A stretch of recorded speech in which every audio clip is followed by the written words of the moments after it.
Yo, what is up, everybody? It is your boy out here, CJ the DJ, coming to you live with a brand new episode of Hustle and Burn. As always, man, appreciate y'all tuning in. It is Sunday. Hopefully, everybody had a great week, and hopefully, we can end it off right, you dig? Whew. As always, again, appreciate y'all tuning in, man. Shout out to our sponsors, guys, Diamond Consulting. For any general contractors out there in the Front Range, Colorado area that may need or utilize subcontractors in any different scope of work, new builds, remodels, renovations, contact Diamond Consulting, guys. They have a private network of fully insured, pre-vetted subcontractors looking to grow and scale their companies, aka take on more work. So contact Diamond Consulting, guys, 720-563-7452. Top of the top of the top of the top. Got a lot to get into, man. So let's get right into it. This week, the drink of the week, guys. My guys over at Something Brewery, ladies and gentlemen. They just dropped a new non-alcoholic line.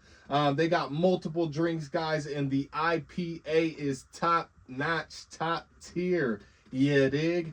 They are located right in the heart of Brighton, for those that don't know, right on Main Street in Brighton. And if you know me, you know I love the location, the drinks, just the all-around vibe. They got pinball machines. I love pinball. So, you know, go check out Something Brewery. If you guys are in the area, man, big ups to them for always coming correct. Now they got the NAs. They have 5 different beers, guys.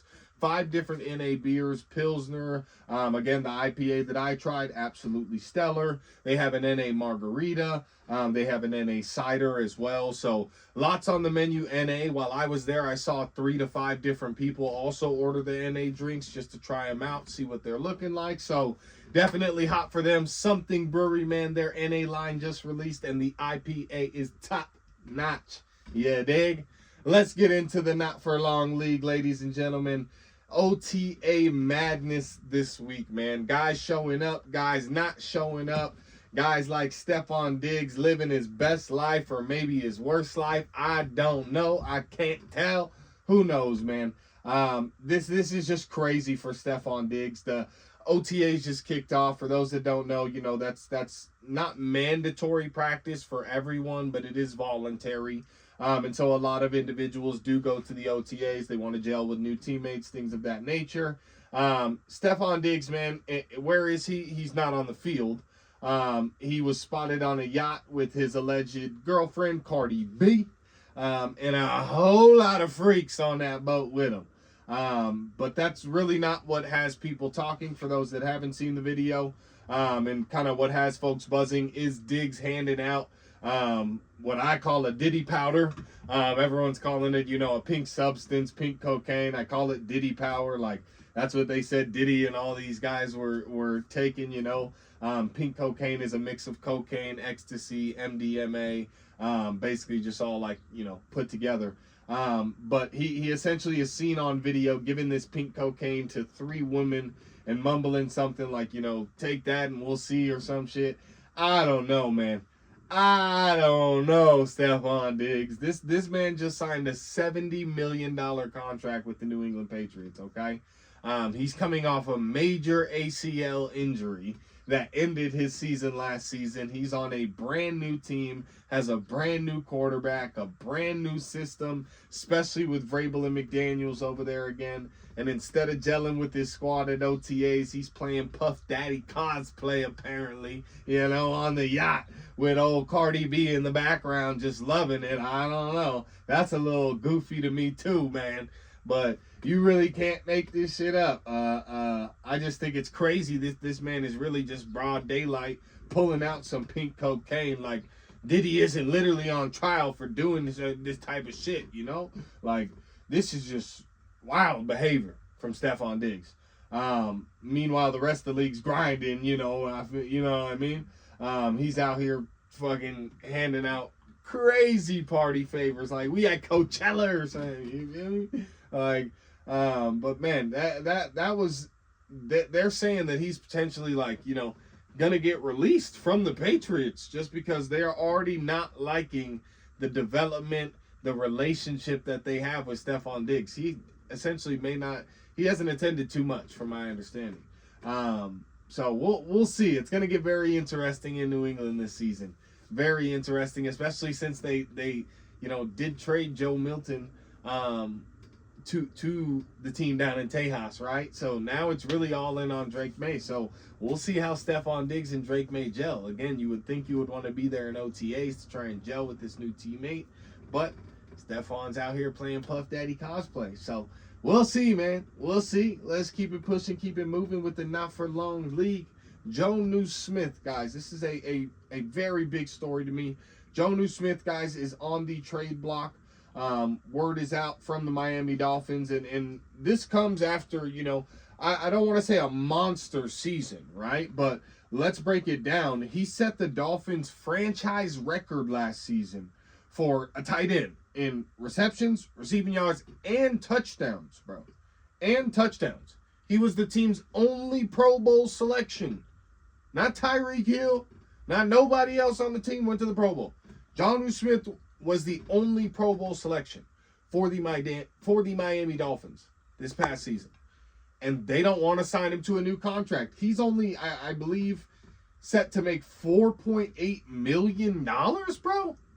$4.8 million is what he's set to make this upcoming season, okay?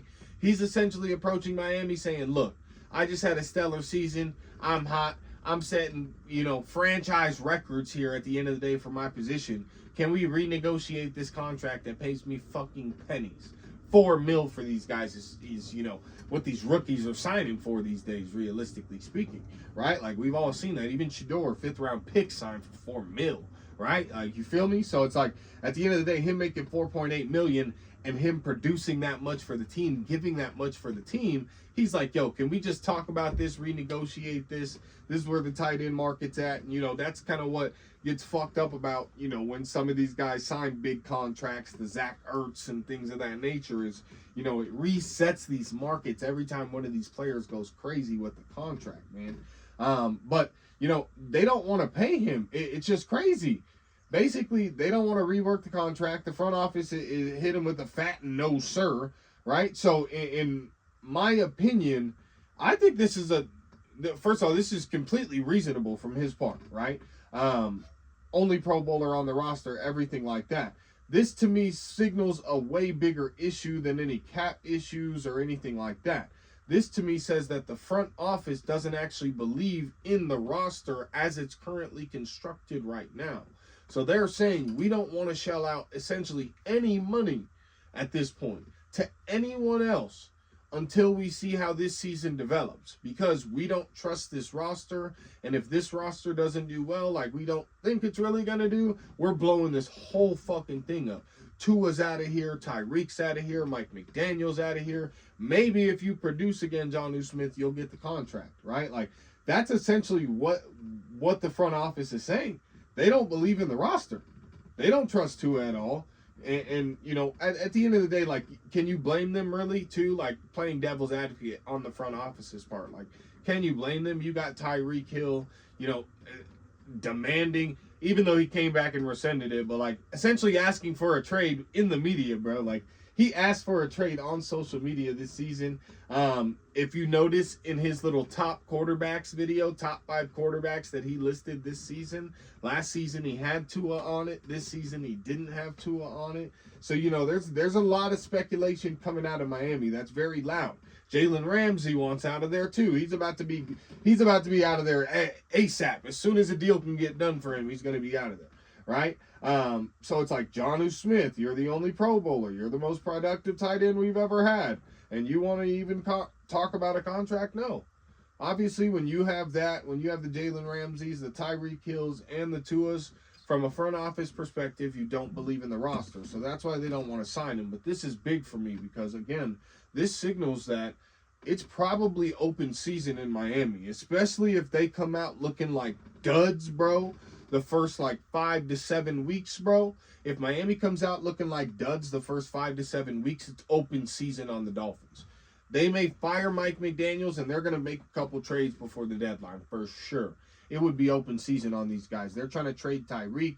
Again, Jalen is going to be out of there sooner than later.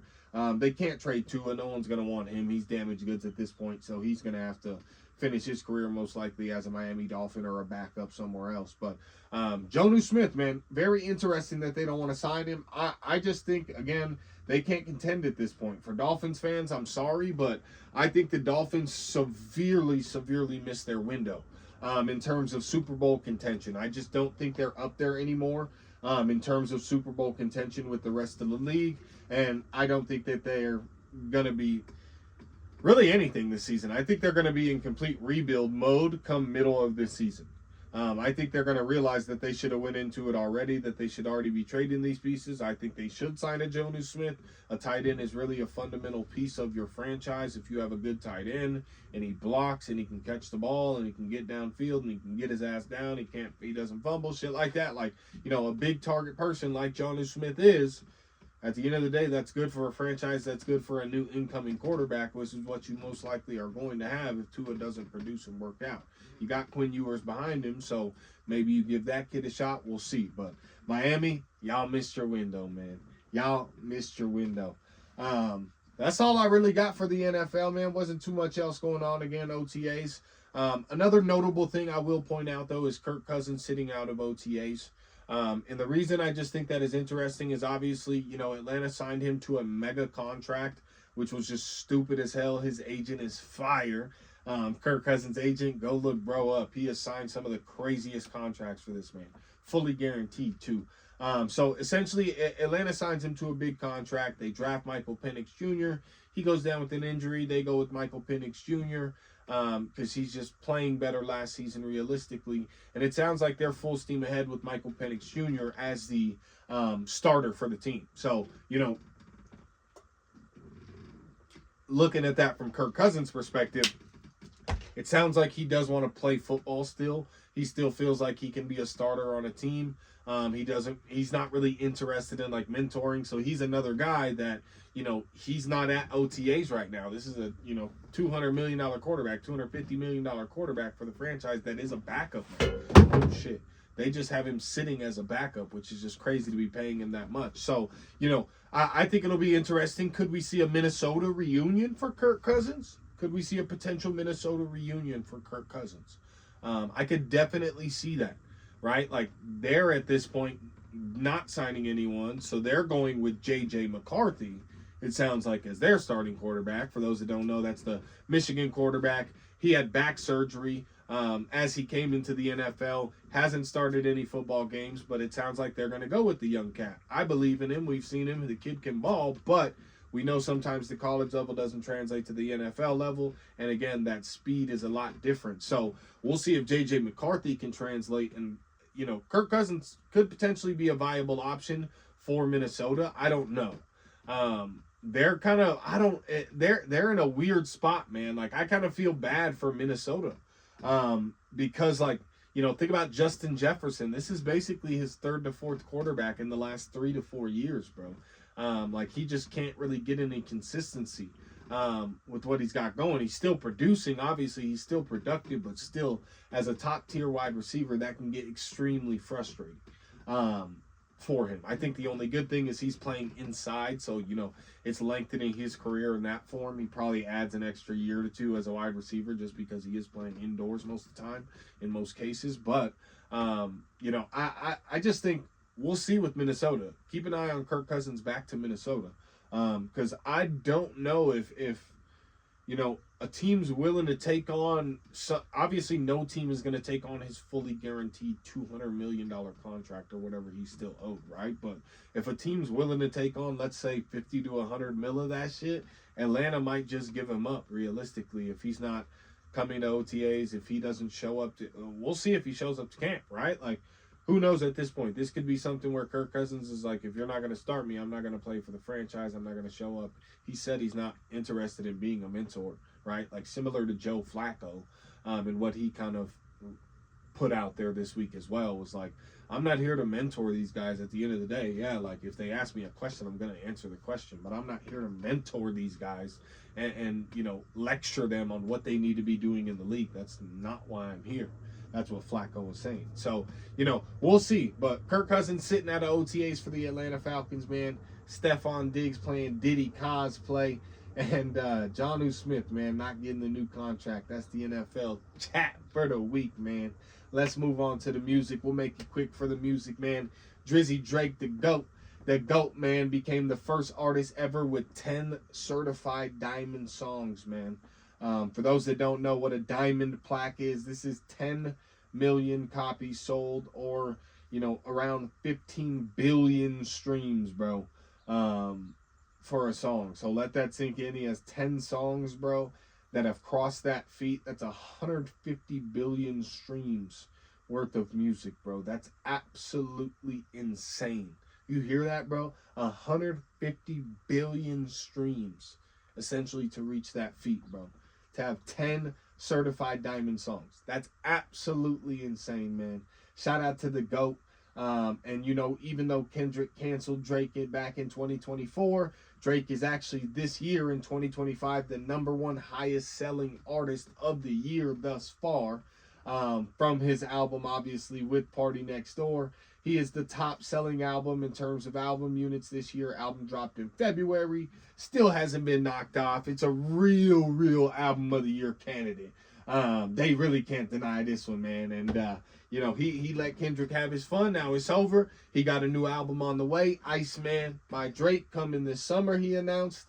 So we'll see, man. By GOAT, man. We'll see. GOAT Drake, man. That's all I got for the music, really, man. It was a quiet week this week. Nothing really wild happening. But let's get to the investment wrap of the week. We'll make this quick for y'all as well, man. Really, you know, looking at the markets and everything like that, it was another strong push in the AI sectors. You guys know I'm big on those. NVIDIA kept soaring after they beat their earnings. You know, and I think a lot of people still today, guys, as I've mentioned a couple times on the pod, and I wanted to bring it up again, man, people are still sleeping on Tesla a little bit, I think. Elon has stepped away from politics. We all saw it this week, and you know how Tesla stock reacts to whatever he says and does at the end of the day, which is so stupid. Like, it's the dumbest thing ever, but again, understandable when it's Elon, but dumb as hell. I hate that shit. But, you know, Tesla had an up and down week, but really, again, as I've mentioned and been clear, I just want to come on and reiterate again, this autonomous vehicle sector, guys, is going to be big, okay? The robo-taxis are launching this summer. They are going to go crazy. If you're not adding Tesla to your portfolio long-term, I think you're just insane. I think you're missing out. And I still think right now where it's at an extreme buy position. And if you were looking to add something to the portfolio or add to an already existing portfolio, Tesla's a great point right now. As is, you know, in my opinion, Bitcoin, after touching all-time highs last week, it did, you know, have a bit of a rough week this week. It was a down week. It just kind of went back to where it was the week prior. But this is, you know, what we've said comes with the crypto territory. 5 to 10% increases one week, 5 to 10% decreases one week, right? You know, so with the crypto, you have to obviously understand and know your risk tolerance, right? As you're investing into these different cryptocurrencies, and really have to keep an eye on things. That's why a portfolio is a lot different as you're building it up, right? You can invest in these companies that you believe in long term. You see the growth, you see the development. You're not worried about the owner having a black eye in the Oval Office or some shit. Like, who knows what Elon's got going, man? They on a smear campaign for Elon right now. He done piss somebody off, obviously. He done pissed somebody off, because this smear campaign the last week on Elon has been crazy while he's been stepping away from the Oval Office. But again, man, Tesla is a buy.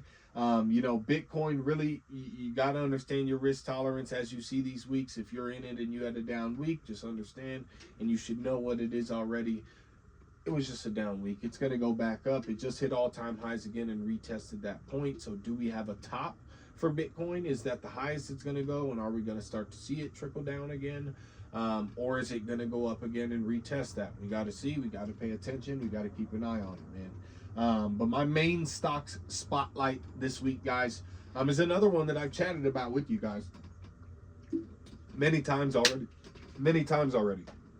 Palantir Technologies, guys. Palantir Technologies, again, I've talked about them being a sleeper. within the AI sector, and just a big market company realistically. And now, you know, a lot of people are waking up. Palantir, again, as I've mentioned, but just to reiterate, uses next level data analytics to help governments like military and security, financial institutions, healthcare systems essentially make better decisions based on the data that they have and previous data that they have, based on the system that they had, to make things overall and fundamentally better, more efficient in multiple different aspects of governments. Okay, that's what Palantir does. Here's the recent performance for them, guys. This week they're up 5%. This month they're up 9%. This quarter, the last 3 months, they're up 47%. If you had dropped $1,000 in Palantir 90 days ago, you'd be up $470. Bruh, what are we even talking about, right? Like, doesn't that sound... It doesn't sound like a lot, but some people don't even make that in 6 to 12 months with some of these retirement funds that a lot of people are in, that they don't even know what they're investing in. They just let someone else do it for them. It takes it out of the paycheck, right? Like, if you're building up a personal portfolio, this is personal portfolio spend, right? Like, Palantir is still a sleeper with where it's at. This is a company that's just being adapted, if you will, or adopted, I should say, I'm sorry, by many governments. We've chatted about this before. I know I've mentioned this to you guys. So, you know, that's my kind of sleeper right now still, is Palantir, man. Get into Palantir. Smart money is the best money, guys. Educated money is going to beat guessing every single time. And again, the smart money is going into companies like Palantir. The investments are going into companies and developments like Palantir. And they are a leader in that sector, especially, again, at the government level, the security level, the cybersecurity level, financial institution level. With all this stuff that's going on, Palantir is going to be a key player even in crypto and the legislation that they create surrounding that. Everything going on, man. So, you know, again, as we said, guys, educated money is going to beat guessing every time. So, you know, as you invest, take time to do the research, find your levels, and just make the move, man. Long-term vision beats short-term gain. Y'all know how it goes, of course. And you know, my final thoughts for y'all today before I leave y'all off, man, is, you know, it's June now. It is a new month. May was a good month. Hope everybody stay blessed. I appreciate everybody keeping up on the pod. And, you know, as we move into this new month, man, into June, really everyone just needs to step into a very, you know, I guess high level, really, you know, high energy. Like, I want June for everybody listening to be a high energy month. Everybody moving around, everybody doing their thing, everybody, you know, just being themselves, man, having a great time with themselves, having a great time just in life on the journey, you know, executing their plans, their plays, their moves, doing what you need to do. Keep motivated, keep confident. If you're going to the gym, keep going to the gym. Whatever you got going that's making it work for you, just keep doing that, man. Keep hustling, keep burning, whatever you got to do to make shit shake. And just keep shaking, man. Keep that aura up, keep vibing, and just keep being grateful for everything that you got. Keep being grateful for the people that you got, the people you're surrounded by, and all the things that are coming in that you're learning, man. So I appreciate y'all tuning in, of course. Y'all know how we do. It's the boy out here, CJ the DJ. Episode of Hustle and Burn. We out.